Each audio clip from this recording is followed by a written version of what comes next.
Okay, you were telling me about the bottom. What was this bottom like when it came out of the factory? Okay. Yeah, we were actually talking about 5200 bottom, and I didn't quite get finished with that. 5200 bottom, you'll have a waterproof layer of plywood, and then of course you'll have a waterproof layer upstream 5200 that's between the plywood and the planks. And then the planks themselves end up being a waterproof layer, which they were not a waterproof layer, and they're intended to be a waterproof layer from the factory. And that gets us to the original construction of the boat. When this boat was upside down in the factory, they put the plywood on, and on some boats they put diagonal planking in. And then they put canvas over that layer. And the canvas was your waterproof layer. And this plywood, or diagonal planking, whichever the boat had, it was purely to keep this canvas from becoming balloons between the frames. All right, and then the outside layer of planks, longitudinal planks, which are ½ inch thick, they were to protect the canvas from roots and rocks and stumps and all the stuff in the lake that would rip the waterproof layer apart. So that's how it was built. The canvas, the planks were bed. A layer of bedding compound was put down before the planks were put down, and it's like linseed oil and and lots of solids, and it supposedly never cures.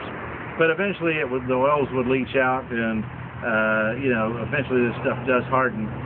So and then people would caulk the bottoms. They would decide to caulk the bottoms of their boats, and they'd rip out the old caulk with a razor knife. So many times the canvas layers are ripped to shreds anyway. 5200 bottom is, as we described, a layer of plywood, layer of rubber, 5200 rubber, and then a layer, and then your longitudinal planks. Now, some of the longitudinal planks, if they have rod in them, they'll need to be duplicated with a new plank. Other planks can be put back on. I'm running a boat that we put 5200 bottom on it 18 years ago, and we reused the planks. We even reused the plywood in that boat. Now, you said this plywood is still in pretty good shape toward the outside edges, toward the keel, or toward the chines. Yeah, and actually this side, all the way to the keel, up into maybe right this area right here. And it looks a little soft right here, and I took my pick inside when we downloaded that. But anyway, so it doesn't look bad on this side. You got a bad spot under your feet over there, and while those frames are out, that bad spot could actually be pulled up and replaced, and just in the bad area. So you could do piecemeal replacements, but what happens is, at some point, and we're nearing that point,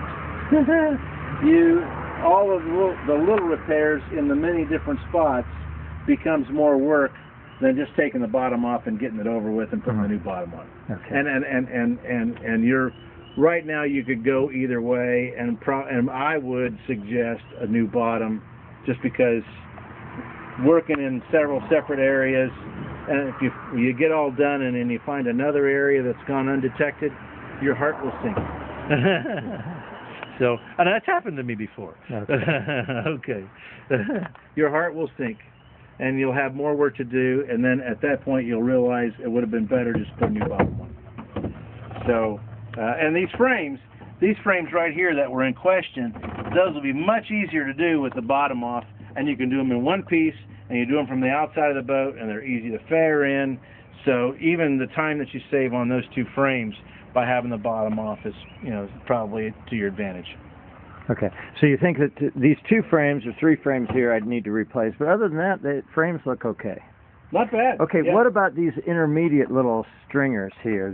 They're intermediate ribs. Okay, and that's they're what made they're out of called. white oak, and they're laid flat. Up in front, there might be some steam bending involved, but back here, they will bend and conform to the bottom of the boat quite nicely. The ones that are badly torn up, pull them out, and you can split them with a chisel. Pop the fastener through by tapping the fastener lightly. It'll go back through the bottom, okay. and then your screw holes are automatically opened up for you and ready to go. And now, are those the screws? Those things are screwed in from underneath. From underneath. Matter of fact, you can see it right here. But do those screws go through the plywood or through the planking? Both. Both. They go through the plank too. And what they're doing, these are really just clamps. this was really just to clamp all the layers, the plywood, the canvas, and the longitudinal planks, to clamp them together. You'll also notice these little screws with the flat heads on them.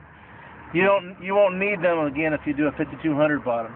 And they are also to try to hold the two layers together as tightly as possible to prevent water. Water will find a path. It'll find a path from the plank seams to eventually to a seam in the plywood that you see down here. And so if you can make those two layers expand and be held together, then you close that path up. Okay. Shall we go down and take a look at the bottom quick before we quit here? Yeah, string it right under your foot, and then and this guy would really be no problem. The scarf joints. Oh, and by the way, when doing the keel, if you can avoid doing the keel back here and having to drill the keel, that would be great. Okay, so even if I take the bottom off, I should try to leave that back end of the keel, and that looks pretty solid. Yeah, just for simplification, because because that's where the rudder post is at, and that's where you've got to drill this hole. And these are no fun to drill, but it is possible. You know, we'll do a video on that if we have to. But you can, if you got a whole new bottom on, a whole new keel, you set your engine. And I've got some tools with laser bore siders in them that look like a piece of shafting, and I can tell where my holes need to go. So it can be done. It's just that if you can avoid doing that, that's an extra. And it looks like I can, because it looks like we're solid up to maybe 6 inches, 8 inches in front of that flange, of that stuffing box. Yeah, so you could probably just put our joint about right here. So yeah, about right here. Yeah. Okay. And then right here, scarf joint on your stringer. Now, when you say scarf, do you mean like a 7-to-1 angle? Yeah, or 8-to-1 angle, and you could even angle it this way. Instead of having to scarf it vertically, you could scarf it this way, and then you could through bolt it with carriage bolts and put your nuts on this side. So you don't want to interfere with your steering rod. Now, do you want to put those scarves somewhere other than a frame? Somewhere other than a frame. You can cross a frame. If you're doing a scarf, a lot of times, if I was doing a scarf and I was doing my scarf in this plane instead of this plane, if I was doing it in this plane, then I would actually